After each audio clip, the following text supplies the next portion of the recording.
8 से 9 प्रेत हैं मैंने सिद्ध कर रखे हैं। वो एक तरह से बॉडीगार्ड है। कभी इन्होंने आपके ऊपर बैकफायर करा हो? बिल्कुल, बहुत बार हुआ है। अगर उनको भोग नहीं देंगे तो वो विघ्न भी करेंगे, हो सकता है साधक की जान भी ले लेंगे। तो जब आपने काल भैरव सिद्ध करे हुए, माँ काली सिद्ध करी हुई है, तो फिर प्रेत रखने की क्या जरूरत है? कैसे किस तरह के काम करते हो भी आप? कभी बुरे के लिए करते हो कुछ? हाँ बिल्कुल, मैंने कुछ सिद्धियां कर रखी है तो पता लग जाता है कि सामने वाले इंसान के मन में क्या चल रहा है। जैसे मान लो कर्ण पिशाचनी है, ये बहुत एक खतरनाक चीज है। ये सिद्धि कोई मामूली नहीं है कि कर्ण पिशाचनी को कोई भी सिद्ध कर ले। एक भी मंत्र मान लो कि अगर गलती से भी गलत उच्चारण कर दिया तो साधक की जान भी जा सकती है। अंबाला के अंदर का एक केस आया था मेरे पास में। एक लड़की थी, करीबन उसकी उम्र थी 18 से 19 साल की एज थी उसकी, और उसकी शादी भी कहीं फिक्स हुई थी। जिस घर पे शादी थी वहां जा रहे थे तो वो परफ्यूम लगा के गई थी। अब वहां गुजरते हैं तो रास्ते में शमशान लगता है। ये 20 से 22 साल की एज में कोई लड़की थी जो खत्म हुई थी। तो वो क्या है कि उसकी आत्मा भटक रही थी। काल मृत्यु वो मरे जो कर्म करे चंडाल का, और काल भी उसका क्या बिगाड़े जो भक्त हो महाकाल का। उसके घर में महाकाल की पूजा और ये सब होती थी। उसने अपना विकराल रूप भी दिखाया शादी के अंदर। कभी रोना, कभी हंसना, कभी चिल्लाना, बच्चों की तरह खेलना। आपके पास कच्चा कलवा है, कर्ण पिशाचनी है, और क्या क्या? कच्चा कलवा है, कर्ण पिशाचनी है, 1.5 फुटिया है, काल भैरव की भी साधना की है, महाकाली की भी की है। जैसे कि किसी तांत्रिक ने कुछ क्रियाएं कराई और आपने वो काटा, तो आपके ऊपर भी बैकफायर होती है चीजें? बिल्कुल होती है।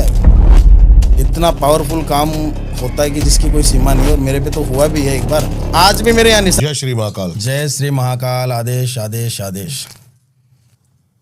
क्या था ये जो आपने गाया? ये सर्वप्रथम गुरु को चरण वंदना। मतलब सबसे पहले गुरु कौन होते हैं? माता पिता। वो कहते हैं ना कि माँ के पैरों के नीचे जन्नत होती है। मतलब माँ से बड़ा कोई गुरु नहीं है, पिता से बड़ा कोई गुरु नहीं है। क्योंकि माता एक ऐसी होती है जो गुरु की कहते हैं ना कि मतलब अपने बच्चे को सूखे में सुला के खुद गीले में सोती है। तो उससे बड़ा तो कोई गुरु नहीं है। और पिता से बड़ी कोई छत नहीं है। पिता है वो समय आने पर अपने बच्चों के लिए ढाल बनकर खड़े हो जाते हैं। तो उनसे बड़ा कोई, माता पिता से बड़ा कोई गुरु नहीं है। माँ का तो दर्जा एक उज्जवल है। तो सबसे पहले उसके बाद जो आपने जैसे तंत्र जहाँ से सीखा? तंत्र सीखा मैंने मेरे गुरु से, जो अघोर थे। मतलब वो अघोरी थे, और मैंने अघोरी का क्रिया नहीं सीखा है, मैंने तंत्र क्रिया सीखा है। अघोरी से तंत्र क्रिया? मतलब इसमें क्या है कि जो तंत्र क्रिया मैंने सीखा है वो शमशान के अंदर, और मैंने कपाल भी सिद्ध कर रखा है। वो भी अघोरी का ही कपाल है। ये जो कपाल है आपका? हाँ, ये कपाल है, ये अघोरी का कपाल है। और मैंने, मेरे गुरु थे वो अघोरी थे, मैंने लेकिन तंत्र क्रिया उनसे सीखी। थोड़ी सी जर्नी बता पाओगे आप अपनी, कैसे तंत्र में आना हुआ आपका? तंत्र में आना ये है कि हमेशा से मैं देखता था ये चीज़ें, कुछ किताबें भी पढ़ता था, लेकिन जो मेरे गुरु थे और जहाँ हम रहते थे वहाँ पे इन चीज़ों का कुछ ज़्यादा ही मतलब चलन था। और मैं हमेशा से इंटरेस्ट लेता था इस चीज़ों में कि भाई मेरे को ये चीज़ सीखना है। तो मैंने किसी गुरु से ये साधना ली थी, और वो आज भी मतलब जो अघोरी हैं वो नहीं है इस दुनिया में, लेकिन उनका आशीर्वाद मेरे पे है। कैसे किस तरह के काम करते हो भी आप? काम बहुत सारे हैं, जो भी काम आते हैं। मान लो तंत्र क्रिया में कोई सिद्धि प्राप्त करना है, या कोई भी चीज़ है, या कोई लव मैटर का किसी का हो, तो काम करते हैं, ऐसी कोई बात नहीं है। कभी बुरे के लिए करते हो कुछ? बुरे के लिए नहीं करते हैं, लेकिन मैंने जैसे कुछ सिद्धियां कर रखी है तो पता लग जाता है कि सामने वाले इंसान के मन में क्या चल रहा है। कैसे? जैसे कि जैसे मान लो कर्ण पिशाचनी है। कर्ण पिशाचनी मैंने सिद्ध कर रखी है। हाँ जी। तो कर्ण पिशाचनी को सिद्ध करने का मतलब तो ये मान लो कि ये बहुत एक खतरनाक चीज़ है। ये सिद्धि कोई मामूली नहीं है कि कर्ण पिशाचनी को कोई भी सिद्ध कर ले, ठीक है। और अगर सिद्ध कर ली तो कर्ण का मतलब होता है कान, पिशाचनी का मतलब आप समझते हो। मतलब कोई भी चीज़, कर्ण पिशाचनी का मतलब है अगर सामने वाला बंदा आया है मेरे से कोई काम करवाने के लिए, तो वो चीज़ मेरे को पहले बोलने से पहले पता लग जाएगा। 10 मिनट 15 मिनट पहले वो चीज़ मेरे कान में आएगी कि इसके मन में क्या चल रहा है। तो वो चीज़ मैं बता देता हूँ। अगर वो सही के लिए करवा रहा है तो मैं करूँगा, अगर वो गलत करवा रहा है तो मैं नहीं भी करूँगा। और फिर परिस्थिति देखी जाती है कि मतलब बंदे की परिस्थिति क्या है। ठीक है, मेरे को थोड़ा सा शुरू से जानना है, आप तंत्र में कैसे आए? तंत्र में आने के कैसे आपने कर्ण पिशाचनी की सिद्धि करी? क्योंकि आपने मेरे को बताया आपके पास कच्चा कलवा है, कर्ण पिशाचनी है, और क्या क्या? कच्चा कलवा है, कर्ण पिशाचनी है, 1.5 फुटिया है, और ये काल भैरव की भी साधना की है, महाकाली की भी की है। और वर्तमान में 8 से 9 प्रेत है मेरे पास, जिनमें से 4 प्रेत मैंने सिद्ध भी कर रखे हैं, और वो मेरे साथ भी हैं। ठीक है, और जो बाकी के प्रेत हैं वो सिद्ध नहीं कर रखे आपने? वो सिद्ध नहीं कर रखे हैं, लेकिन वो कैद कर रखे हैं। वो किसी को मतलब बुरा नहीं करेंगे, वो किसी को हानि नहीं पहुंचाएंगे। जब आपको काम होता है तो आप उसमें काम ले लेते हैं? मेरे पास जब अगर ज़रूरत होती है उनकी तो मैं उनको ले लेता हूँ यूज़ में। ठीक। जैसे बोतल में कैद करके रखते हैं, कांच की बोतल होती है उनमें। ओके, बताइए कुछ कि कैसे कैसे सिद्धियां करी आपने? कर्ण पिशाचनी की सिद्धि के बारे में बताइए। कर्ण पिशाचनी की सिद्धि करना मतलब ये मान लो कि बहुत ही मुश्किल काम है, छोटी सी बात नहीं है। कर्ण पिशाचनी को सिद्ध करना है तो शमशान के अंदर ये सिद्धि होती है भाई। वहाँ पे डाकनी, शाकनी, पिशाचनी सारी चीज़ें होती हैं, और वहाँ काल भैरव भी होते हैं, महाकाली भी होती है, सभी का निवास है। और शमशान तो वैसे मुक्ति धाम तो वो तो एक शुद्ध है, ठीक है, और वहाँ पे कुछ प्रेतों का भी वास रहता है। लेकिन कर्ण पिशाचनी को मैंने सिद्ध किया तो उसमें क्या हुआ था कि जैसे मैंने कर्ण पिशाचनी की सिद्धि की सोची कि कर्ण पिशाचनी को सिद्ध करना है, तो मेरे जो गुरु थे अघोरी जी, तो उनकी मैंने जो कुछ बातें थी तो उनके बातों पे चला मैं, और जैसे वो बताए वो सिद्धि मैंने की थी। और सिद्धि करने का प्रोसेस ये था कि शमशान के अंदर जाना पड़ता है। और ये सिद्धि ऐसे नहीं होती है जैसे मान लो कि कोई दीपावली का समय हो गया या फिर होली का समय हो गया, अमावस्या का दिन हो, शनिवार या बुधवार ये होना जरूरी है। कर्ण पिशाचनी को सिद्ध करते हैं तो ये चीजें जैसे शनिवार या बुधवार, शनिवार या बुधवार मतलब ग्रह ये हाँ, सब मैटर करते हैं। बिल्कुल बिल्कुल, मतलब ये काली चीजों का मतलब काम है, तो काली रात में होता है ये। जैसे कि मान लो अमावस्या का दिन है, शनिवार है या बुधवार है, तो उस टाइम पे जागृत शमशान होना चाहिए। अगर जागृत शमशान नहीं होगा तो वो काम नहीं होगा। वहाँ पे जागृत शमशान के अंदर ये जागृत शमशान एक बार आप समझा सकते हो? जागृत शमशान का मतलब जहाँ चिताओं का रोज आना जाना रहता है, ठीक है, तो वहाँ पे ये काम होता है। तो जैसे मैंने सिद्धि के लिए सोचा तो वहाँ पे क्या होता है कि जैसे अब सिद्धि करने बैठ जाते हैं, एक भी मंत्र मान लो कि अगर गलती से भी गलत उच्चारण कर दिया तो साधक की जान भी जा सकती है, जान को भी खतरा है। और साधना करने से पहले वहाँ पे क्या है कि जैसे कोई ये मांस, मदिरा, ये चीज़ें भी रखनी पड़ती है, क्योंकि वहाँ पे प्रेत आते हैं, उनको ये चीज़ें चाहिए भोग के लिए। अगर उनको ये चीज़ नहीं देंगे तो अपने सिद्धि के अंदर विघ्न बाधाएं डाल सकते हैं, तो वो सिद्धि प्राप्त नहीं होगी, बल्कि सिद्धि तो प्राप्त नहीं होगी और कुछ गलत काम हो जाएगा, साधक की जान भी जा सकती है। तो सिद्धि प्राप्त करते समय अगर वो सिद्धि हमने प्राप्त कर ली, अगर अपना मंत्र उसके कान में चला गया कर्ण पिशाचनी, और कर्ण पिशाचनी का मंत्र अपने कान में आ गया और वो सिद्ध हो गई, तो ये मान लो कि अपन कुछ भी काम कर सकते हैं उससे, ठीक है। अच्छा। और वो क्या मांगती है? भोग। क्या क्या भोग? जैसे संभोग हो गया मान लो।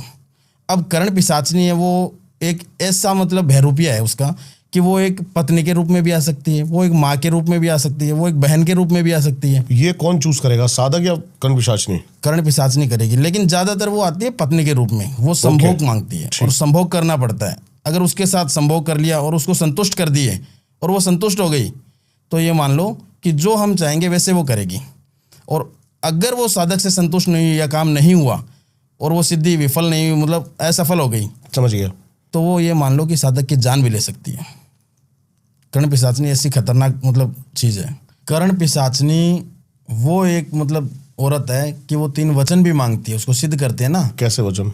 मतलब वचन का मतलब ये हो गया कि मान लो कि एक तो अगर कोई बंद कमरे में है तो अगर सिर्फ मैं बैठा हूँ और वो है मेरे सामने, तो दूसरा कोई बंदा नहीं आना चाहिए वहाँ पे बंद रूम के अंदर।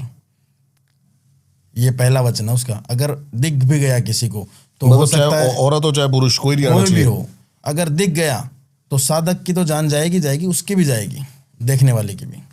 दूसरा वचन ये है कि वो जब भी अगर पुकारे, याद करे या भोग मांगे तो मेरे को चाहे कितना भी इंपॉर्टेंट काम क्यों ना हो, चाहे अभी यहाँ बैठा हूँ तो भी मेरे को जाना पड़ेगा उसके लिए। तीसरा वचन ये है कि उसकी बात को कभी अनसुना नहीं किया जाता है। अगर अनसुना कर देंगे जिस दिन, उस दिन वो जान ले लेगी, साधक को मार देगी, वो लेके ही जाएगी फिर।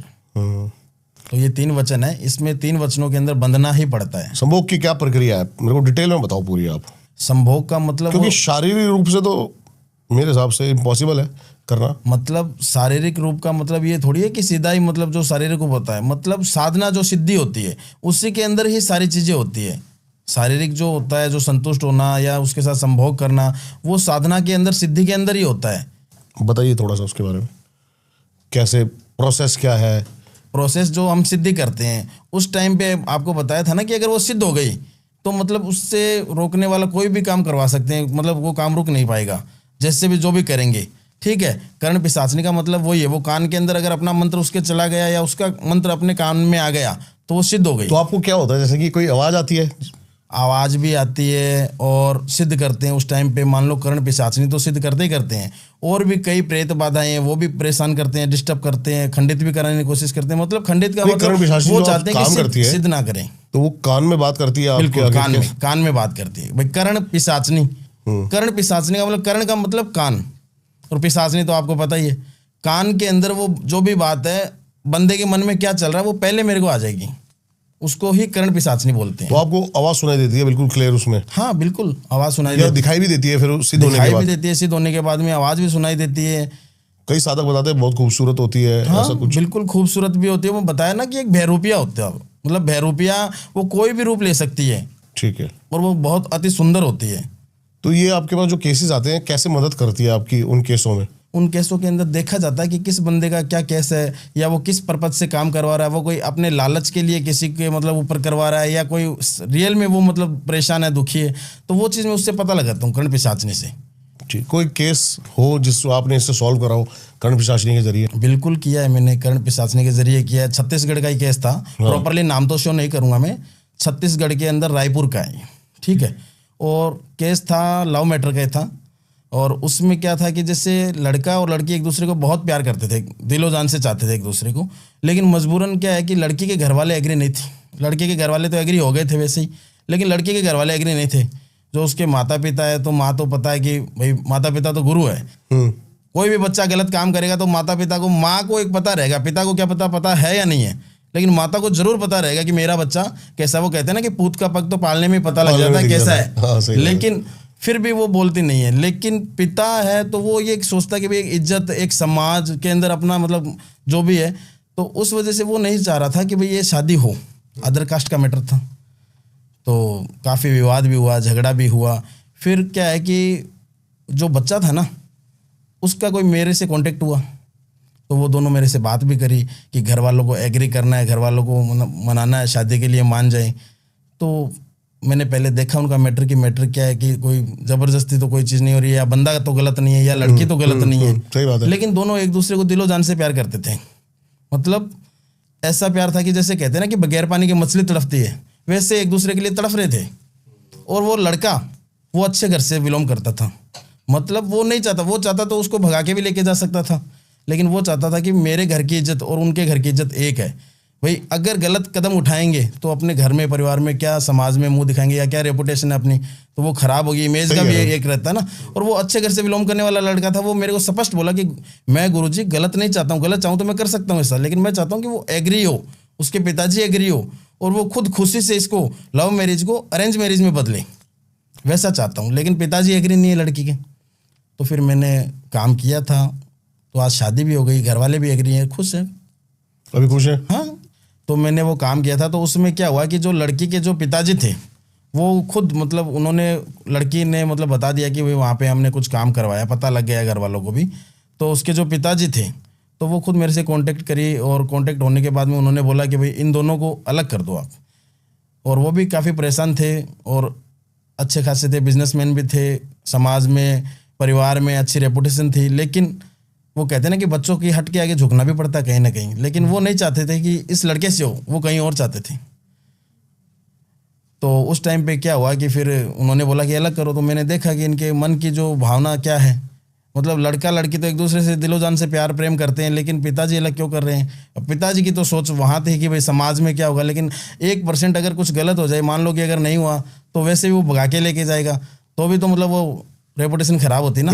लड़का ऐसा नहीं चाहता था। तो दोनों की बातें सही लग रही थी, तो मैंने लड़के की बात है उसको मैंने चॉइस किया, और उसकी बात को लेकर मैंने ये कर्ण पिशाचनी से काम किया, जिसके साथ कच्चे कलवे को भी साथ में लिया। तो कर्ण पिशाचनी बेसिकली ये का मतलब कर्ण पिशाचनी सॉल्यूशन नहीं करती, सिर्फ बता देती है कि हाँ, क्या बता रीजन देती है, बता देती है क्या रीजन है, और वो रीजन जो भी है उसको फिर मैंने सॉल्व किया, पता लग जाता है। मतलब कोई भी बंदे के दिमाग में क्या बात चल रही है, वो कर्ण पिशाचनी से पता लगता है। बाकी इसके अलावा मतलब सॉल्व नहीं कर सकती वो कोई काम, जैसे सॉल्व कोई भी प्रेत करती बाधा है, सॉल्व भी करती है, लेकिन मेन काम उसका होता है बताने का। ठीक है। कोई भी चीज़ बताने का होता है। फिर मैंने जैसे प्रेतों से भी काम करता हूँ, काला प्रेत होता है, कच्चा कलवा हो गया, तो उससे भी करता हूँ। काला प्रेत क्या है ये? काला प्रेत ये सिद्ध किया जाता है शमशान के अंदर ही, उससे भी बहुत सारी चीज़ें करवाई जाती है।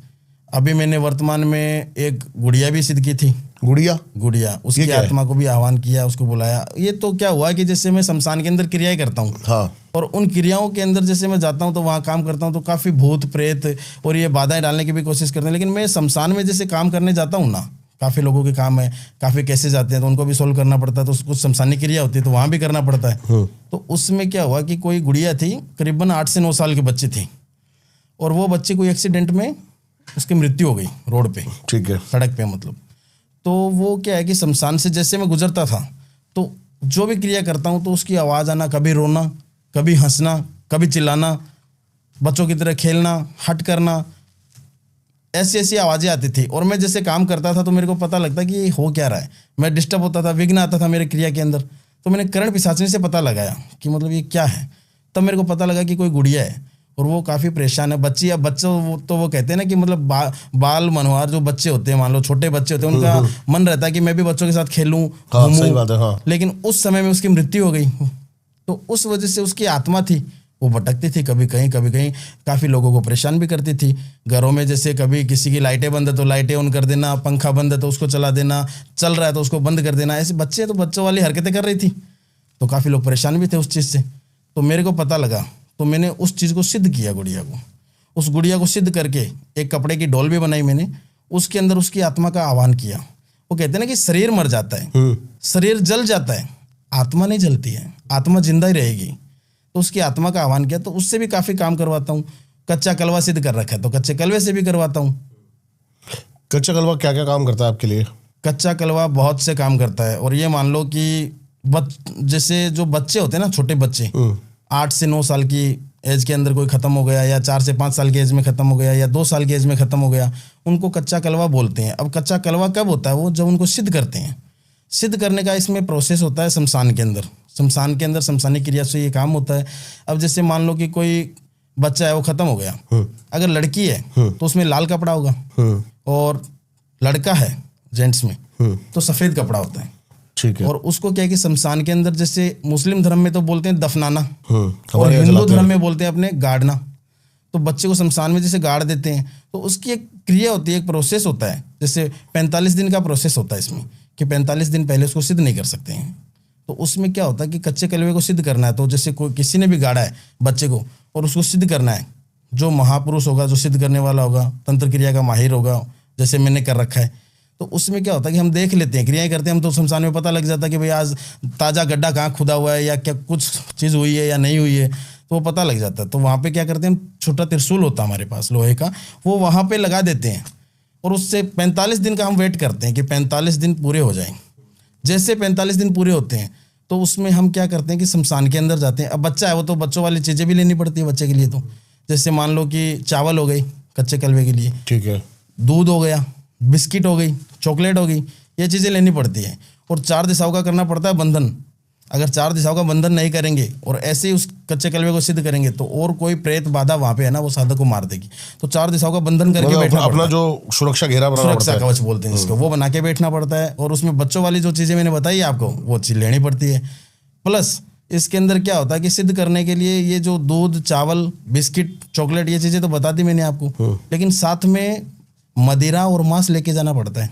क्योंकि जब सिद्धि करते हैं, कच्चे कलवे को सिद्ध करते हैं, तो बीच में प्रेत होते हैं, वो आ जाते हैं, तो उनको भोग दे के दूर किया जाता है कि वो पास में ना आए।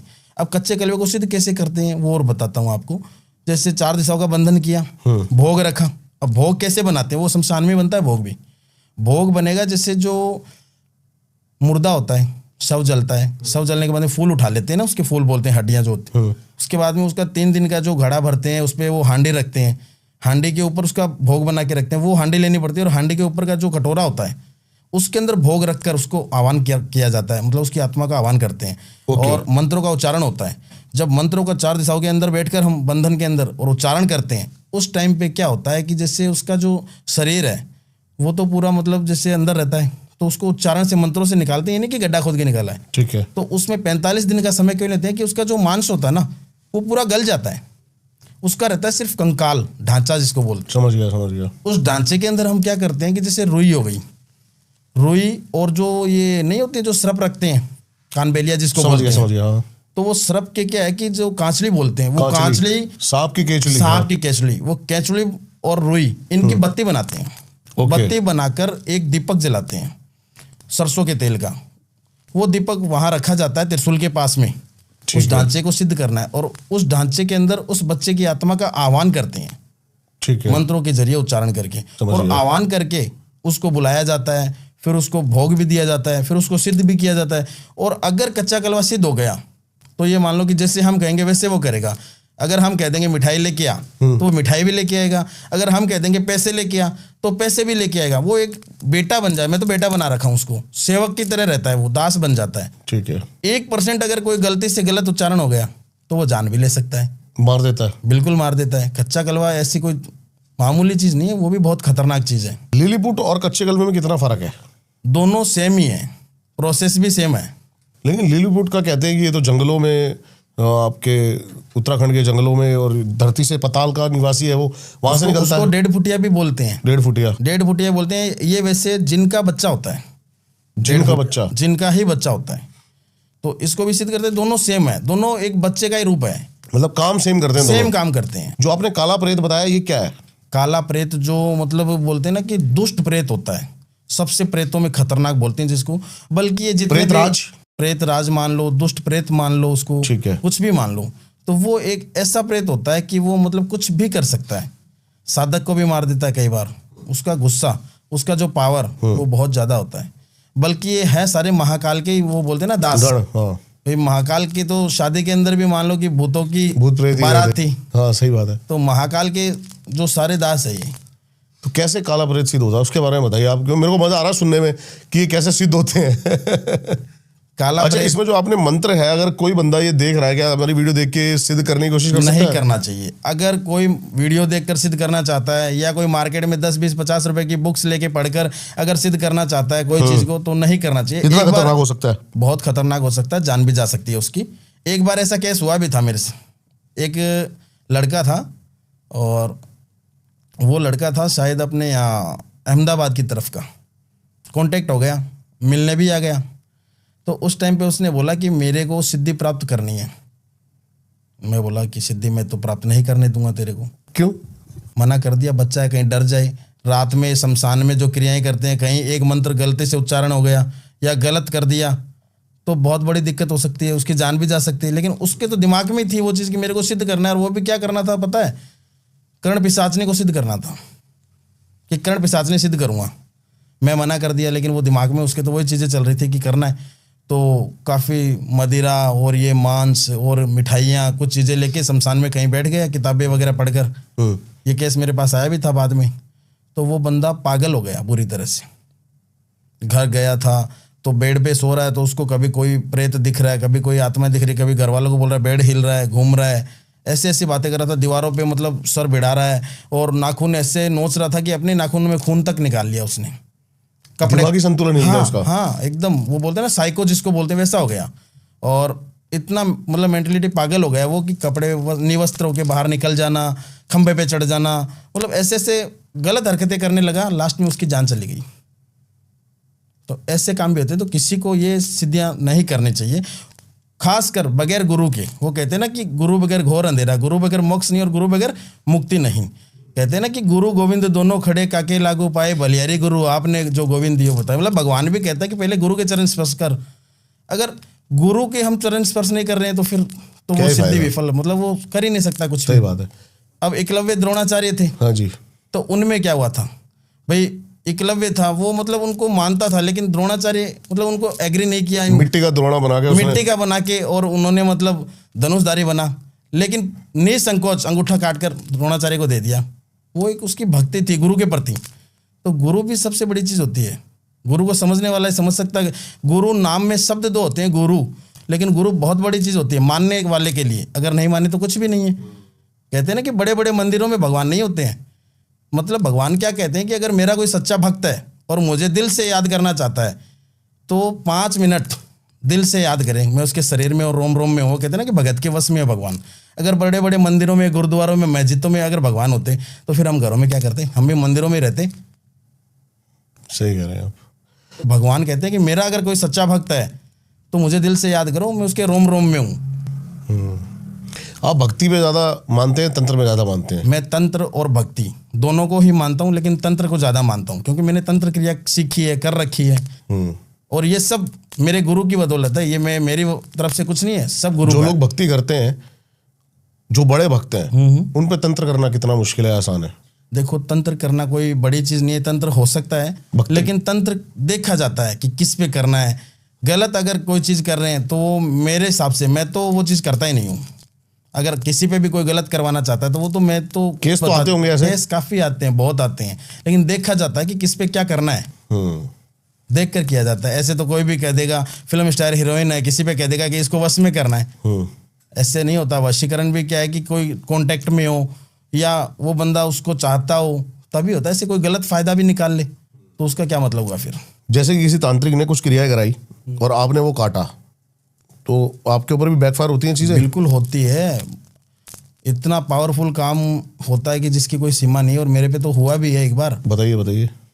आज ये देख लो, केस ही बता देता हूँ एक और आपको। हाँ। वो केस है अपना यहाँ वृंदावन का। वृंदावन में एक छोटा सा गांव पड़ता है, वहाँ का केस है। और आज भी बहुत मानते हैं बेचारे, अच्छे हैं घर से भी, लेकिन उनका कोई बच्चा था। अब जो बच्चा होता है वो क्या है कि जैसे रात को दोस्तों के साथ में मूवी वगैरह देखने जाता है, और उस टाइम पे क्या होता है कि वो रात को वापस आते समय वो कोई सेंट वेंट कुछ लगा के गया था। तो आते समय पे दोस्त थे वो तो अपने घर पे रुके, और उसके क्या है कि पास में जैसे आता ना घर की तरफ तो एक नहर पड़ती है, नहर होती है वहाँ। नहर पे क्या होते थे, उतारे लगते थे। उतारे समझते हो आप? हाँ हाँ, उतारा। हाँ, वो जो चौराहे, चाक चौराहे पे चाक चौराहे पे जो उतारा लगता है, हाँ। वो उतारे लगते थे। तो उन उतारों के अंदर उतारा हुआ था कोई प्रेत। वो प्रेत कौन था? वो भी एक बच्चा ही था, मतलब वो था एक प्रेमी। समझ गया। तो वो उसने मतलब आत्महत्या, सुसाइड करी थी। और वो क्या है कि नहर में ही गिरकर अपनी जान दे दी थी, कोई लव मैटर का चक्कर था। अब वो बच्चा आया था, वो उसमें उतारा हुआ था, तो उसने क्या है कि वो बच्चा थोड़ा सा शरारती मान लो, तो उसने वो पैर से उसको मिट्टी के बर्तन को हिला दिया और निकल पड़ा, घर आ गया। अब आके रात को सो गया, कुछ नहीं हुआ, आराम से सोया है। सुबह उठा तो पागलों की तरह करने लगा, कभी घर में माँ से झगड़ा कर रहा है, कभी बहन से, कभी भाई से, कभी किसी को पीट रहा है, कभी किसी को पीट रहा है। उसमें तो वो चीज़ों का असर हो गया था। तो उसमें क्या हुआ कि घर वाले हो गए काफ़ी परेशान। हाँ जी। कभी डॉक्टर को दिखाया, कभी कोई शाने सेवड़े होते हैं उनको भी दिखाया, जो गली मोहल्लों में दरबार लगाते हैं, गदियाँ लगाते हैं, उनको भी दिखाया। कोई कहता है नारियल लेके आओ, कोई कहता है ये लेके आओ। लास्ट में उनका कॉन्टेक्ट हुआ मेरे से। तो मेरे से जब कॉन्टेक्ट हुआ तो मैंने बोला भी ठीक है, कोई बात नहीं है, मैं आऊँगा, लेकिन अभी तो समय नहीं है। तो 2 दिन बाद मैं उनके पास गया, तो उनका देखा मैंने, घर वालों का तो बुरा हाल था, माहौल मतलब ख़राब था एकदम घर का। माँ तो देख कर रोने लगी, हाथ जोड़ने लगी। मैं बोला मैं भगवान नहीं हूँ, मैं भी आपकी तरह इंसान हूँ, लेकिन कुछ चीज़ें मैंने सिद्धियाँ प्राप्त की, मैं उसके माध्यम से देखूंगा और कर भी दूंगा, ऐसी कोई बात नहीं है। तो घर वालों को मैंने बोला, क्योंकि घर वाले, माँ तो एक माँ ही होती है, माँ से अपना बच्चा देखा नहीं जाएगा। सही बात है, सही बात है। जो परिस्थिति मतलब वो झेल रहा है, जिस परेशानी में वो डूब रहा है, तो माँ तो देख कर रोएगी। और बुरा हाल था माँ का भी। तो उसकी माँ को, पिताजी को, सभी घर वालों को मैंने बोला कि आप मेरे को एकांत में एक रूम दे दो। वो रूम था बच्चे का। घर वाले बोले कि हम बाहर हैं, आप करो। तो मैं गया बच्चे के पास, तो मैं गया, तो मैं देख कर आंखें निकालने लगा। बोला कौन है तू, मार दूंगा तेरे को, पास मत आना, ये वो बहुत सी बातें करी उसने। तो मैं बोला तू कौन है भाई, क्या चाहता है? चाहता क्या है? बोला मैं कुछ भी नहीं हूँ, मैं तो इनका बच्चा हूँ। फिर वो नहीं माना, तो मैंने उसको क्या है कि कुछ मंत्र भी मारे, झाड़ फूक भी किया, कोड़े भी मारे। तो उसके पास में एक लोहे का पाइप पड़ा था। अच्छा। आज भी मेरे यहाँ निशान है, चाहे देख सकते हो, वो पाइप का ही निशान है ये। उसने मारा, फिर भी मैंने उसको उच्चारण करके उसको वश में किया। और वश में करके उसको, अब जैसे मान लो कि आपने बताया कि काला प्रेत, उस काले प्रेत से उस प्रेत को निकाला। मतलब क्या करते हैं कि जैसे किसी के अंदर कोई प्रेत बाधा होती है, उतारना होता है, तो कांच की बोतल होती है, लेकिन उसमें भी उनसे वचन लेना पड़ता है। वो भी वचन में बंद तो गया, लेकिन उसने भी वचन दिए कि मैं बोला तेरे को मोक्ष की प्राप्ति भी दिलाऊंगा, तेरे को सही जगह भी छोड़ूंगा, तू जैसे कहेगा वैसे करूंगा। तो बोला ठीक है, कोई बात नहीं। भाई वो क्या करते हैं कि कोई उनको भूत प्रेत ऐसे किसी को परेशान नहीं करेंगे, या तो कोई दुश्मनी होगी, या कोई धन के पैसे के लिए, मकान प्रॉपर्टी के लिए लालच में किसी को मार देते हैं, तो उससे दुश्मनी होगी, ऐसे किसी को परेशान नहीं करेंगे। अब जैसे बच्चे की गलती क्या थी कि वो प्रेत उतारा हुआ था, उतारे में इसने लात मारी और निकल गया, तो वो इसमें आ गया। वो शरीर के, वो तो एक हवा है, समझ गया। हवा है, हवा है, किसी में भी आ सकता है। सही बात है। अब जैसे लोग कहते हैं कि जल देवता होता है, किसी ने देखा है उसमें देवता है? जल ही है वो, लेकिन वो देवता है, तत्व है। हाँ, देवता तो है ही वो। ठीक है। अब हवा है, लोग कहते हैं हवा चल रही है, पवन देव चल रहा है। कभी देखा है पवन देव को? लेकिन महसूस करते हैं कि हवा चल रही है। तो वैसे ही वो चीज़ें क्या कि दिखती नहीं है, आ जाती है। तो मैंने उसको वचनों में बांधा, वचनों में बांध कर कांच की बोतल में भी उतारा, और उतार कर उसको मेरे पास लेके आ गया। भानगढ़ का जिक्र कर रहे थे आप, क्या था? भानगढ़ ये पिंक सिटी में आता है, राजस्थान, जयपुर में। भानगढ़ पिंक सिटी में आता है। और कुछ आज भी वहाँ पर ऐसी मतलब वो भानगढ़ के अंदर मतलब चीज़ें हैं जो रात में लोगों को सुनाई भी देती है, और गवर्नमेंट की ओर से भी वहाँ रात में जाना ही सख्त मना है। वो एक टूरिस्ट आते हैं देखने के लिए, देखते भी हैं, घूमते भी हैं उसमें, तो शाम को 6 बजे से पहले पहले घूम लो। उसके अलावा कोई घूमता है तो ये मान लो कि वो अपने रिस्क के ऊपर ही घूम रहे हैं। और भानगढ़ के अंदर तो बहुत सारी चीज़ें हुई है, तो उसको भूतिया हवेली की तरह ही मानते हैं, बोलते हैं लोग। जाते नहीं है नाइट में, बहुत कम जाते हैं। मैं रुका हूँ 3 रातें। हाँ, तो वहाँ पे डर है, लेकिन वहाँ पे कुछ ऐसी चीज़ें हैं जो आज भी रात को लोगों को सुनाई देती है। चिल्लम चिल्ली आवाज़ें आना, शोर होना। शव साधना कैसे होती है? शव साधना होती है शमशान के अंदर। और शमशान के अंदर ये शव साधना कहाँ होती है? जहाँ जागृत शमशान होता है। जागृत शमशान होगा वहाँ पे ही ये शव साधना होगी। और शव साधना करने का मतलब जैसे आज ही कोई शव आया और जल रहा है, उसी टाइम पे वो शव साधना होती है। और शव साधना का समय होता है नाइट का 12:30, 1:15, 12:15 नाइट में किया जाता है, काली रातों में, जैसे अमावस्या का दिन हो सही, या कोई शनिवार बुधवार, कुछ ऐसा होना चाहिए। पर्पस क्या है शव साधना का? वैसे लोग शव साधना करते शव साधना से सिद्ध करने से क्या होता है कि जैसे शव साधना करते हैं तो उससे हम कुछ भी करवा सकते हैं। शव को अगर सिद्ध कर लिया, शव का मतलब 100 साल का हो गया है। वो शव का मतलब होता है वो 100 साल का हो गया है। खत्म होते कहते हैं ना कि 100 साल हो गए पूरे इसके, तो वो 100 साल का हो गया। और शव साधना करने के प्रोसेस क्या होते हैं कि शव साधना करने के लिए सर की ओर नहीं बैठना पड़ता है, पैरों की ओर बैठना पड़ता है। ठीक है। क्योंकि वो एक भगवान के अंदर लीन हो गया है, तो उसके तो चरण कमल है ना, वो एक भगवान की तरह है। ठीक है। पैरों की ओर बैठकर शव साधना करनी पड़ती है। और शव साधना अगर कर लें तो उससे बहुत से काम भी होते हैं जो करते हैं हम। कैसे, किस तरीके से काम? ये तंत्र के अंदर कोई भी चीज करते हैं, कोई लव मैटर का हो गया या भूत प्रेत बाधा का हो गया, कुछ भी मान लो तंत्र क्रिया के अंदर वो शव साधना करी हुई तो वो काम आती है। जो आपने इतनी सारी सिद्धियां करी हैं, और आपने बताया कि काल भैरव भी हैं इसमें, माँ काली भी हैं। बिल्कुल है। माँ काली को भी मतलब सिद्ध नहीं कर रखा है, माँ काली की साधना कर रखी है। ठीक है, साधना करके उसको सिद्ध किया है। सीधा सिद्ध नहीं होता है, साधना करनी पड़ती है, साधक होना चाहिए, मन में वो भावना होनी चाहिए कि मैं सिद्ध कर रहा हूँ। तो माँ काली सिद्ध होती है, माँ काली के गण सिद्ध होते हैं? माँ काली को सिद्ध करते हैं, उससे कुछ काम होते हैं, तो वो सिर्फ माँ काली को हम बोल सकते हैं, कह सकते हैं, फेस टू फेस बात कर सकते हैं, लेकिन वो सिद्ध करने के बाद ऐसे नहीं होती हैं। लेकिन कई साधक कहते हैं कि माँ काली को सिद्ध नहीं करा जा सकता, उनकी योगिनियाँ होती हैं, वो कार्य करती हैं। मतलब माँ काली के बहुत रूप होते हैं, माँ के तो बहुत रूप है। माँ के 108 रूप होते हैं, 64 जोगनी 52 भेरू, भेरू होते हैं 52, माँ के रूप होते हैं 108। तो बहुत से रूप होते हैं। अब जो माँ काली का जो रूप है ये विकराल रूप है। और काल भैरव की आप बोल रहे हो, तो काल भैरव को भी सिद्ध कर रखा है। काल भैरव को सिद्ध करने के लिए शमशान के अंदर क्रियाएं करनी पड़ती है। ठीक है। और शमशान के अंदर ये क्रियाएं करते हैं तो उस टाइम पे क्या होता है कि एकदम तेज हवाएं चलती है। जब क्रिया करते हैं ना शमशान के अंदर, तो काफ़ी प्रेत होते हैं, तो वो भी क्या है कि खंडित करवाने की कोशिश करते हैं। उसमें क्या होता है कई बार काल भैरव तो सिद्ध नहीं होते हैं, कोई गलत साधना कर ले, गलत साधक हो, तो वो कोई प्रेत सिद्ध कर ले तो उसकी जान भी ले लेता वो। तो काल भैरव को सिद्ध करने के लिए शमशान के अंदर जाना पड़ता है। और काल, जैसे कहते हैं ना कि कृष्ण को मक्खन चाहिए, गणेश जी को चाहिए मोदक, वैसे काल भैरव की मतलब भोग होता है ना, वो जिसे ये बोलते हैं ना जिसको मदिरा मांस, ये लेके जाना पड़ता है। ये लेके जाएंगे तो वो सिद्ध होगा काल भैरव की सिद्धि। तो काल भैरव को जो सिद्ध करते हैं तो ये चीज़ें लेके जाना पड़ता है। और ये होता है शमशान के अंदर क्रिया, नाइट के अंदर 12:15 1:15 का समय हो और अमावस्या का दिन हो। और ये सिद्धि कब होती है? जैसे दीपावली का या होली का कुछ ऐसा समय हो, काली रात हो, उस टाइम पे ये जो चीज़ें होती है ज़्यादा प्रचंड काम होते हैं उस टाइम पे। तो सिद्ध करने के लिए ये प्रोसेस होता है। और सिद्धि करने से पहले हम 4 दिशाओं का बंधन करते हैं। उसमें 4 नींबू 4 दिशाओं में लगाते हैं, जहाँ हम बैठते हैं, कवच बनाते हैं, तो वहाँ पे बैठकर वो क्रियाएं की जाती है। तो उसमें बहुत सारी चीज़ें लेनी पड़ती है। और मदिरा मांस वैसे भी लेना पड़ता है क्योंकि कुछ प्रेत होते हैं शमशान के अंदर, डाकनी, शाकनी, पिशाचनी, प्रेत, बाधा, तो वो क्या है विघ्न भी डालते हैं बीच के अंदर, सिद्धि करते हैं। तो वो चाहते हैं कि ये खंडित हो जाए। अगर खंडित हो गई या तो वो साधक को मारेंगे या उसका वो जो क्रिया उसको खंडित करेंगे। मतलब तो ये बेसिकली चीज उनके लिए होती है, फिर ये काल भैरव का भोग है? उनको भोग देते हैं, उनको भोग देते, लेकिन काल भैरव के लिए मदिरा और मांस वो भी रखना पड़ता है, लेकिन उनका भोग अलग रखना पड़ता है। उनको भोग देकर उन चीज़ों को दूर किया जाता है। अगर दूर नहीं करेंगे तो वो विघ्न बाधाएं डालेंगे अपने काम की क्रिया के अंदर। अगर काल भैरव सिद्ध हो गए तो काल भैरव जब आते हैं, मैंने सिद्ध किया था, मैं जानता हूँ, मेरा शरीर जानता है मेरे साथ क्या हुआ, मेरा शरीर ऐसे कांपने लगा, कंपन करने लगा, क्योंकि वो एक विकराल रूप रहता है काल भैरव का। जब वो आते हैं तो ये मान लो कि तेज़ हवाएं चलनी, चट्टान ऐसे लग रहा है कि ये दीवार है, ये मेरे ऊपर गिर जाएगी। मतलब जो अपना हवन होता है वो अस्त हो जाएगा, खंडित हो जाएगा। बहुत सारी चीज़ें होती है, वो आते हैं ना तो ऐसे ढोल नगारे कीर्तन बजने लग जाते हैं कानों में कि कुछ नहीं सुनाई दे रहा है, सन्नाटा होता है, एकदम रात का समय रहता है, तेज़ हवाएं चलती है। उस समय पे मतलब कुत्तों का भौंकना और बहुत डरावनी चीज़ें, मतलब उनका जो रूप है वो विकराल रूप रहता है। जैसे कि विष्णु जी हैं, उन्होंने नरसिंह माँ का अवतार लिया, वो कितना उनका मतलब विकराल रूप था। हिरण्याकश्यप का जब उन्होंने वध किया था उस टाइम पे विकराल रूप था, तो वैसे उनका विकराल रूप रहता है।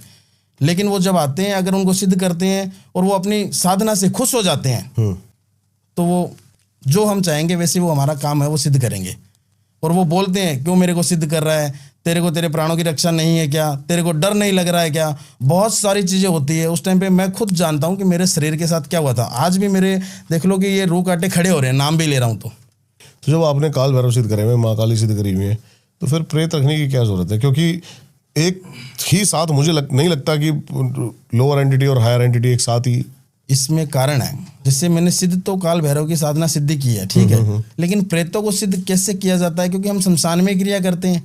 अब शमशान में रोज जाएंगे तो उनके लिए या तो भोग लेके जाओ, या उनको सिद्ध नहीं करेंगे तो वो परेशान करेंगे। तो शमशान में जो होते हैं उनको सिद्ध कर लेते हैं, तो वो फिर अपने क्रिया के अंदर विघ्न बाधाएं नहीं डालते हैं।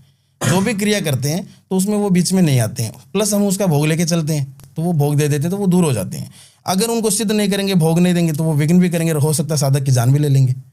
इसलिए उनको भी सिद्ध करना पड़ता है। कुछ आपको मैंने बताया था कि कुछ लोगों के अंदर प्रेत बाधा, ये एक हवा होती है, आ जाती है, लेकिन उनको हम कांच की बोतल में उतारते हैं, वचनों में लेते हैं, उतार कर उनको अपने पास रखते हैं, तो कभी कभी उनको भी सिद्ध कर लेते हैं। अभी मैंने आपको ये भी बताया 8 से 9 प्रेत हैं, जिसमें से 4 प्रेत मैंने सिद्ध कर रखे हैं। वो एक तरह से बॉडीगार्ड है।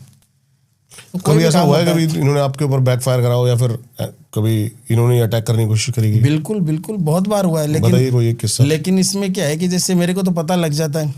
अब जैसे एक बार मैं शमशान में क्रिया करने के लिए जा रहा था, तो जैसे ही पहुंचा, एंटर हुआ, एंटर होते पैर रखा, पहला कदम आगे बढ़ाया मैंने शमशान के अंदर, तो वहाँ पे कुछ ऐसी चीज़ें थी जो मेरे ऊपर अटैक भी किया। लेकिन 5 मिनट के लिए तो मैं एकदम नर्वस हो गया कि क्या हो रहा है, मेरे को खुद को नहीं समझ आ रहा था। हुआ क्या उस टाइम? फील क्या हो रहा था? फील बता रहा हूं, फील हो रही थी क्या? फील शरीर मतलब एकदम कंपन करने लगा, ऐसे धूसने लगा, पसीना आ गया मेरे, धूसने लगा। लेकिन ये तो मैंने कर्ण पिशाचनी को सिद्ध कर रखा है, तो वो चीजें मेरे दिमाग में आ गई, तो मैंने तो बता देती है कि ये चीजें होगी। तो फिर मैंने उन चीजों को कंट्रोल किया, मंत्र उच्चारण किए और वो चीजें कंट्रोल में आ गई। ऐसे काम होते हैं। वशीकरण के आप बता रहे थे केसेस आते हैं? वशीकरण के केस तो बहुत हैं, आते भी हैं, बाहर से भी लोग आते हैं, ऐसी बात नहीं है। अब मान लो कि दूर बैठा बंदा है, अब जैसे वशीकरण है, वशीकरण करने के भी बहुत सारे तरीके होते हैं। वशीकरण जैसे मान लो इंसान के बाल से भी होता है, वशीकरण कपड़ों से भी होता है, फोटो से भी होता है, फोटो से भी होता है, और वशीकरण मांस के टुकड़े पे भी होता है। वशीकरण करने के बहुत सारे मतलब है, ऐसे ऐसे उपाय जो मतलब करने वाला होना चाहिए और करवाने वाला होना चाहिए। तो वशीकरण भी होता है। बाहर के लोग हैं वो आ नहीं सकते हैं, वो फोटो भेज सकते हैं, डिटेल भेज सकते हैं, नाम बता सकते हैं, लेकिन अपना वस्त्र या कोई सर का बाल ये चीज़ें नहीं देते हैं। तो उस पर वैसे भी करते हैं, वैसी कोई बात नहीं। उनको कुछ उपाय बताते हैं, कोई चीज़ें बताते हैं, बाकी फोटो नाम पे भी काम होता है। और कपड़े बाल अगर कुछ, आप इसके अंदर कुछ क्रियाएं बता रहे थे अभी, सम्मोहन, काजल, हाँ, और कामिनी सिंदूर। बिल्कुल है। क्या है ये? सम्मोहन काजल, जैसे मान लो कि एक काजल होता है, उस काजल को अगर सिद्ध कर लें और उस काजल को या तो तिलक कर लें या उस काजल को हम आंखों में डाल लें, जिस पुरुष को चाहते हैं उसके नाम से या जिस स्त्री को चाहते हैं उसके नाम से, तो वो बंदा आपकी तरफ आकर्षित होगा। अब इसको सिद्ध करने की प्रोसेस, इसमें क्या होता है कि जैसे दीपावली का समय होता है, और दीपावली के समय ये काम किया जाता है करीबन 3 से 3:30 बजे नाइट में। दीपावली के समय 3 से 3:30 बजे नाइट में होता है, और अमावस्या का दिन होना चाहिए। अमावस्या तो काली रात का काम है, ये काली रात का होना चाहिए टाइमिंग। तो उस टाइम पे क्या होता है कि काजल जो सिद्ध करते हैं जागृत शमशान में होता है ये भी। तो वहाँ पे क्या होता है कि जैसे काजल सिद्ध करने के लिए जाते हैं तो वहाँ पे सरसों के तेल का दीपक जलता है, और वो दीपक जलता है चौमुखा, जिसको बोलते हैं 4 मुँह का दीपक जो होता है, वो दीपक जलाना पड़ता है।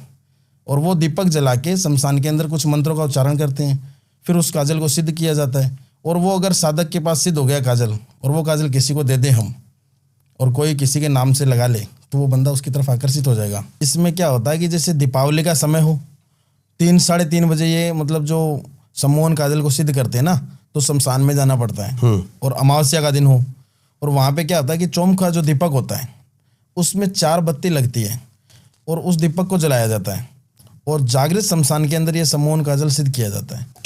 ठीक है। और उस काजल को सिद्ध करने के लिए वहाँ पे काफ़ी प्रेत और ये डाकनी शाकनी पिशाचनी ये भी परेशान करती है, तो उनको भोग दे के दूर किया जाता है और दिशाओं का बंधन करना पड़ता है उसमें भी। फिर हम उस चीज़ को करते हैं। अगर वो सम्मोहन काजल हमने सिद्ध कर लिया और किसी व्यक्ति को दे दिया तो उससे क्या होता है कि जैसे उससे या तो तिलक कर लो या उसको आंखों में डाल लो। अपनी आंखों में डाल लो? हाँ, अपनी आंखों में डालना पड़ेगा या तिलक कर लो। लेकिन चाहे कोई स्त्री हो या कोई पुरुष हो, किसी को भी आकर्षित करना है या अपने वश में करना है तो वो आंखों के जरिए भी वश में कर सकता है, तिलक से भी अपनी तरफ आकर्षित कर सकता है। मतलब वो इतना आकर्षित हो जाएगा कि उसके बगैर रह नहीं पाएगा वो बंदा। उसको तो बोलते हैं सम्मोहन काजल। ठीक है। और ये दूसरा जो आप बता रहे थे कामिनी सिंदूर? हाँ, कामिनी सिंदूर है जो माँ कामाख्या नाम आपने सुना होगा, जहाँ पे योनि की पूजा होती है। बहुत अच्छे सुना जी। तो माँ कामाख्या के अंदर ये सिंदूर प्राप्त होता है और ये साल में एक बार ही प्राप्ति होती है। जैसे महिलाएं हैं, ये मासिक धर्म में आती है कि नहीं आती है? समझ गया। महीने में एक बार आती है। तो ये कैसे आती है? माँ कामाख्या की वजह से आती है ये भी चीज़। तो वहाँ पे साल में एक बार ये सिंदूर प्राप्त होता है। अगर वो सिंदूर साधक ने प्राप्त कर रखा है और किसी को दे दिया, हर किसी को नहीं दिया जाता, वो जरूरतमंद को देखा जाता है कि किसी को जरूरत है। ऐसे तो किसी को भी देते हैं, वो गलत उपयोग भी कर सकता है। सही बात है। किसी को वो गलत भी कर सकता है, तो वो काम नहीं करते हम। सिंदूर वहाँ पे सिद्ध किया जाता है और वो क्या होता है कि जैसे 3 दिन वहाँ पे वो पट बंद रहते हैं और वहाँ पे जो सफ़ेद कपड़ा होता है उस पर वो चीज़ मिलती है। तो उस सिंदूर को अगर किसी को दे दें और उसका तिलक कर ले और उसके सामने चला जाए तो वो उसके प्यार में पागल हो जाएगी, चाहे प्यार के लिए हो चाहे किसी और चीज़ के लिए हो। उसको बोलते हैं कामिनी सिंदूर। किसी को वश में करना हो, वशीभूत करना हो। अभी जैसे फॉरेन से आपके पास केसेस आते हैं तो इतनी दूर से एनर्जी ट्रांसफर कैसे? बिल्कुल होता है। उसमें क्या होता है कि उसको सिंदूर तो नहीं दिया जाता है, लेकिन ये है कि उसकी फोटो पे, नाम पते पे, डेट ऑफ बर्थ पे काम होता है। तो उसमें कुछ मंत्रों का उच्चारण होता है, उसके नाम से वो करते हैं। कुछ चीज़ें होती है जो उसको घर की जो रेमेडी है वो बताई जाती है कि भाई आप ऐसे करो ऐसे करो, तो वो चीज़ें वो करते हैं। तो उसमें समय रहता है, तो वो समय के आधार पे उनका काम हो जाता है। कोई दिक्कत नहीं, उनको बता देते हैं कि भाई इतना टाइमिंग लगेगा और इस टाइमिंग में ये काम होगा। MP के अंदर इंदौर है। इंदौर के अंदर एक वहाँ पे मठ होता है जिसको मठ बोलते हैं ना, आश्रम बोलते हैं। साधु संतों का जो साधु संत का रुकने का ठिकाना। देखो, सुनी हुई कहानी है मेरी, देखी हुई नहीं है, सुनी हुई है। मतलब आज के काफी समय पहले की बात है, करीबन हो गए होंगे 100-200 साल पहले की बात है। ओके। सुनी हुई बातें हैं, मैं बता रहा हूँ आपको। लेकिन वहाँ पे कोई गुरु चेला था, मतलब गुरु चेले का मतलब किसी ने गुरु बना रखा था। वो कहते हैं ना कि गुरु बगैर घोर अंधेरा, गुरु बगैर मोक्ष नहीं है, गुरु बगैर ज्ञान नहीं है और गुरु बगैर मुक्ति नहीं है। तो गुरु होना जरूरी है। तो कोई चेला था, उसने गुरु को बनाया था कि भाई मैं गुरु सब कुछ है, और गुरु का दिया हुआ मंत्र वो याद भी करता था। और कोई टाइम पे उसकी ऐसी स्थिति थी, उस खाने के लिए घर में रोटी कपड़ा भी नहीं है उसके पास, पहनने के लिए कपड़ा नहीं और खाने के लिए रोटी नहीं है। और कुछ समय बाद गुरुजी का जो मतलब आशीर्वाद मिला, वो कहते हैं ना साधु संतों की तो कुछ वाणी ऐसी होती है, या तो वो कहते हैं ना रंक से राजा और राजा से रंक, बस उनका तो मतलब गालियों में भी मतलब बोलते हैं ना कि आशीर्वाद है। तो वो आशीर्वाद उसको मिला हुआ था। गुरु का काफ़ी अच्छा मतलब भक्त था, वो मानता था उनको। तो वो चला गया बाहर उनके आशीर्वाद से। तो उस टाइम पे क्या हुआ कि जैसे घर वाले भी बात करते थे, फ़ोन तो नहीं था लेकिन समय लगता था, काफ़ी टाइमिंग लगती थी। लेकिन वो मान लो कि कोई तार आना, वो बोलते ना तार, कोई चिट्ठी संदेश कुछ ऐसा मिलता था। तो उससे क्या है कि उसको पता लगा कि गुरुजी ने समाधि ली है। लेकिन घर वालों ने भी बताया समाधि ली है, लेकिन टाइमिंग सेट नहीं हो रहा। वो बोला कि इस टाइम तो मेरे गुरुजी मेरे से मिलने आए थे यहाँ पे, मतलब जिस समय समाधि ली थी। हाँ सर, अब जैसे इंदौर के अंदर वो समाधि ले रहे हैं और दिल्ली के अंदर वो किसी से मिल रहे हैं, अपने गुरु मतलब जो गुरु अपने चेले से मिलने के लिए वहां दर्शन दे रहा है, समझ गया, मिल रहा है। ये कैसे हो सकता है? कोई बाहर जाएगा तो कोई वीजा भी होता है, मैंने सुना एक दो संतों के बारे में और ऐसा और भी चीजें होती है। लेकिन मतलब गुरुजी तो यहाँ समाधि ले रहे हैं, वहां दर्शन कैसे दे रहे हैं? तो वहां पे दर्शन दे रहे हैं, उनका टाइमिंग नहीं बैठ रहा। घर वाले बोल रहे हैं कि भाई समाधि ले ली, बोल रहा है कि इस टाइम पे तो गुरुजी मेरे पास थे। तो मतलब ऐसे भी चमत्कार थे। वो महापुरुष तो एक अलग ही थे। कोई एक केस बताओ बढ़िया। केस बताता हूँ आपको मैं, अंबाला का। अंबाला के अंदर का एक केस आया था मेरे पास में। एक लड़की थी और करीबन उसकी उम्र थी 18 से 19 साल की एज थी उसको। उस टाइम पे क्या है कि जैसे वो कहते हैं ना कि बड़े सियाने बुजुर्ग लोग कहते हैं कि भाई रात को चाहे मतलब लड़का हो या लड़की हो, कोई भी खासकर लड़कियों को, औरतों को बोलते हैं कि भाई मेहंदी लगा के या खुले बाल रख के बाहर नहीं जाना है, परफ्यूम लगा के, परफ्यूम नहीं लगाना है, या मेहंदी नहीं लगाना है, या लगा ली तो बाहर नहीं जाना है, बहुत सा रखा मतलब बताते थे वो। अब आजकल क्या है कि आजकल की जनरेशन ऐसी है कि ठीक है मेहंदी लगी हुई है, या बाहर से ब्यूटी पार्लर से मेहंदी लगा कर आ रही है, मेकअप करवा के आ रही है, परफ्यूम लगा के जा रही है शादी में और में। तो ऐसे एक लड़की का केस आया था मेरे पास में, अम्बाड़ा का ही था। तो उसमें क्या हुआ कि उस लड़की की शादी थी, 19 साल की एज थी लड़की की, और उसकी शादी भी कहीं फिक्स हुई थी। लेकिन शादी से पहले वो कोई शादी में खुद गई हुई थी। उसी टाइम पे वो क्या है कि जहाँ जिस घर पे शादी थी वहाँ जा रहे थे, तो उसने खुले बाल, आजकल तो ये चलन हो गया खुले बाल रखना, मेहंदी लगा के जा रही है या परफ्यूम लगा के जा रही है, तो वो परफ्यूम लगा के गई थी शादी के अंदर। और उस टाइम पे क्या है कि वो प्रतिभोज था नाइट का, उनका खाने का समय। तो उस टाइम वो गए, अब वहाँ गुजरते हैं तो रास्ते में शमशान लगता है, रास्ते में जहाँ चलते हैं तो शमशान आता है। तो शमशान की तरफ तो आपको पता है कि भूत प्रेत पिशाच, वहाँ तो सारी चीज़ें ही हैं, सब कुछ है। तो उसमें क्या हुआ कि कोई लड़की थी, वो भी कोई मतलब यही 20 से 22 साल की एज में कोई लड़की थी जो ख़त्म हुई थी। अच्छा। वो ख़त्म हुई थी लव मैटर के चक्कर में, घर वाले नहीं एग्री थे शादी के लिए, तो उन्होंने कर यही रहता आजकल। तो वो क्या है कि उसकी आत्मा भटक रही थी, भी उसको चाहिए शरीर। वो कहते हैं ना कि अकाल मृत्यु वो मरे जो कर्म करे चंडाल का, और काल भी उसका क्या बिगाड़े जो भक्त हो महाकाल का। उसके घर में महाकाल की पूजा और ये सब होती थी। कहते हैं ना कि एक लोटा जल सारी समस्याओं का हल, लेकिन मन में हजारों छल तो काम नहीं करेगा जल। क्या बात है। तो उसके जो घर में पिताजी थे लड़की के, वो महादेव के भक्त थे, तो उसकी वजह से उस लड़की की जान भी बची थी। अब कैसे बची थी वो मैं आपको बताऊंगा। बताइए।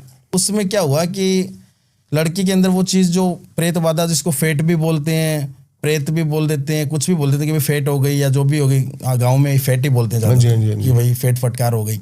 तो उसमें वो चीज़ आ गई थी। अब उसको शरीर चाहिए था, वो शरीर मिल गया उसको, रह रही है, खा रही है, घर वालों को भी पता नहीं लगने दे रही थी। लेकिन पता कब लगा, जब उस लड़की की शादी हुई, उसी टाइम पे उसने अपना विकराल रूप भी दिखाया शादी के अंदर।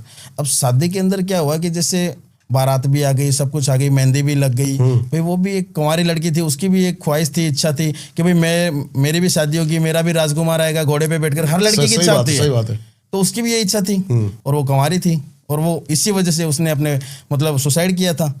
तो वो तो चाहती थी कि शादी हो। अब आत्मा है वो भटकती है। अब अकाल मृत्यु कर तो लेते हैं, लेकिन आत्मा होती है ना, वो शरीर जल जाता है, ठीक है, इंसान जलकर शरीर की मिट्टी हो गई, सब जला दिया, लेकिन आत्मा थोड़ी जलती है। आत्मा तो वैसे ही घूमती है। और वो जो अकाल मृत्यु मर तो जाते हैं, कर तो लेते हैं ऐसे काम, लेकिन अकाल मृत्यु मरने के बाद में उसको मोक्ष की प्राप्ति नहीं होती है, मोक्ष नहीं मिलता, वो नीचे भटकता रहता है, कभी कहीं पेड़ पे, कभी कोई नीम के पेड़ पे, कभी पीपल पे, मतलब ऐसी ऐसी जगह भटकता है जब तक उसकी गति, हाँ, जब तक गति मुक्ति, उसको मोक्ष की प्राप्ति नहीं होती है जब तक, तो वो भटकती रहती है।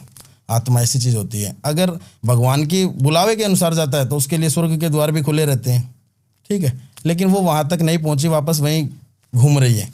और ये अकाल मृत्यु मरते हैं, उनकी 60 वर्ष तक उनकी गति मुक्ति, कोई मोक्ष की प्राप्ति नहीं होती है, क्योंकि उनका कोई तर्पण भी नहीं होता है और कोई नारायण बलि भी नहीं करवाता है, ठीक है। तो उस वजह से, और करवा भी दे तो लेकिन होता नहीं है, क्योंकि भगवान की मर्जी के बगैर पत्ता भी नहीं हिलता। वो खुद अकाल मृत्यु कर ले तो वो यहीं भटकती रहेगी। तो भटक रही थी, उसको शरीर चाहिए था, वो शरीर मिल गया उस लड़की का। अब कभी भी महसूस नहीं हुआ घर वालों को कि उसके अंदर कुछ ऐसी भी चीज़ें हैं, नॉर्मल रहती थी एकदम कूल डाउन। लेकिन जब उसकी शादी हुई उस टाइम पे उसने चमत्कार दिखाया। चमत्कार कैसा दिखाया कि शादी हुई तो वो मेहंदी भी लगी, दुल्हन भी बनी, शादी के जोड़े भी पहनी, भाई वो तो सारा सब कुछ होता है, समझ गया। इत्र भी लगाया था, सेंट वगैरह जो। तो उसने क्या हुआ कि जो बोलते ना कि 7 फेरों में बंधन में बनते हैं एक पति पत्नी, तो वो 7 फेरों के अंदर बंधन में भी बंध गई, ससुराल चली गई। वहाँ पर उसने अपना रंग दिखाना शुरू किया धीरे धीरे। घर वालों को तो पता ही नहीं क्या हुआ था, तो ससुराल वालों को परेशान कर ली। ससुराल वाले क्या किया कि उसके घर पे भेज दी लड़की को, भाई परेशान करेंगे तो कौन रखेगा। वो कभी खुले बाल कर रही है, हिला रही है रात को, कभी बोल रही है मीठा लेके आओ, कभी बोल रही है मार दूंगी, काट दूंगी। ऐसी बहुत सारी चीज़ें, परेशानियों में मतलब घर वाले भी परेशान हो गए कि हुआ तो क्या हुआ, शादी के बाद ही कैसे हुआ। तो काफ़ी सियाने सेवड़े तांत्रिक जो गली मोहल्लों में रहते हैं उनको भी दिखाया। कोई बोलता है नारियल लेके आओ, कोई बोलता है मिट्टी लेके आओ घर की, कोई बोलता है इसके वस्त्र लेके आओ। परेशान हो गए बुरी तरह से, इतने परेशान हो गए कि मतलब घर वालों को तो मतलब क्या बताऊँ, हाल से बेहाल हो गया बुरी तरह से, रो रो कर। अब वो लड़की थी वो भी मतलब परेशान हो गई थी, क्योंकि वो खाना भी नहीं खाने दे रही है, वो ऐसा ऐसा कर रही थी कि वो लड़की का शरीर का जो वजन था ना, वो करीबन ये मान लो कि 60 से 65 किलो था और वो 45 किलो की हो गई। ऐसा हो गया, मतलब अंदर ही अंदर उसको चूसने लगी वो। इस शरीर के अंदर खून होता है, उसको चूसने लगी वो, उसके शरीर को एकदम ऐसा कर दिया। तो फिर किसी ने मेरे से कांटेक्ट करवाया, तो मैं वहाँ गया, उनके घर में घर को देखा, घर को भी मंत्रित किया, मैंने पता लगाया कि यहाँ क्या चीज़ है, किस वजह से हो रही है। फिर मैंने पता लगाया कि यहाँ पे ये चीज़ है, और वो थी कोई लड़की जो मैंने आपको बताया 20 से 22 साल की लड़की थी, जो परेशान कर दी प्रेम में, हाँ प्रेम के अंदर। तो उसको मैंने फिर क्या है कि कुछ मंत्र उच्चारण किए और उसको वश में किया, काबू में किया उसको बोला तू चाहते क्या है। तो बस बात वही बोली कि भाई मैंने ऐसे घर वालों को बोला, घर वाले एग्री नहीं थे। पहले तो बोली मैं कोई नहीं हूँ, मार दूंगी, चला जा। मतलब मेरा भी सामना, मतलब मैंने उससे किया ना, तो वो मेरे पे भी अटैक करने की कोशिश करी। काफ़ी चीज़ों में वो उसने गाली गलौच भी दी, कुछ चीज़ें भी फेंकने लगी, मतलब बेहाल हो गया। बोल रही कि मैं इसको साथ लेके जाऊंगी, मैं छोड़ूंगी नहीं इसको। उस लड़की को मतलब बोल रही कि साथ लेके जाऊंगी इसको, छोड़ूंगी नहीं मैं, मेरे साथ लेके जाऊंगी। तो फिर मैंने उसको अपनी बातों में लिया, वचनों में उसको उतारा, और उसको जैसे कैसे उसके वचन मानकर, भाई मैं मोक्ष देने वाला कौन हूँ? जब भगवान के घर से उसको मोक्ष की प्राप्ति नहीं हो रही है तो मैं कैसे मोक्ष दे सकता हूँ? लेकिन इन चीज़ों को क्या है कि वश में करने के लिए उनको वचन में बांधा जाता है। वचन देंगे तो वो मानते हैं, क्योंकि हम मंत्र का उच्चारण करते हैं तो वो हमारे वश में होते हैं। तो उसको बोतल में उतारा, बोतल में उतार कर और मैं लेके आया उसको, और उसको जमीन के अंदर दफनाया, फिर गाड़ दिया। अब उसके शरीर से बिल्कुल, हाँ अब वो सही है, ससुराल भी रह रही है, बच्चा भी है उसको, अभी भी आते जाते हैं, मानते हैं, ऐसी कोई बात नहीं है। कितने % केस आपके पास आते हैं जो आप सही कर देते हो? फिर बहुत केस आते हैं। देखो मैं तो कौन हूँ करने वाला, मैं भी एक इंसान ही हूँ, भगवान नहीं हूँ। लेकिन मैंने जो साधना और जो सिद्धियाँ कर रखी है उसके जरिए कुछ ऐसे ऐसे काम है वो मैं करता भी हूँ। भगवान तो मैं भी नहीं हूँ, इंसान ही हूँ। सही बात है। लेकिन कुछ सिद्धियाँ हैं उसके जरिए, उसके माध्यम से काम करता हूँ, और वो होते भी हैं। चलिए, बहुत मज़ा आया आपसे बात करके, और आई होप इतना ही मज़ा आपको भी आया हो ये पॉडकास्ट सुन के। इस पॉडकास्ट का बेस्ट पार्ट क्या था ज़रूर हमें कमेंट करके बताएं। इनकी सारी डिटेल्स आपको मिल जाएंगी डिस्क्रिप्शन में, ज़रूर जाके इनसे कनेक्ट करें। मिलता हूँ आपसे किसी और पॉडकास्ट में। जय श्री महाकाल। जय श्री महाकाल। आदेश आदेश आदेश।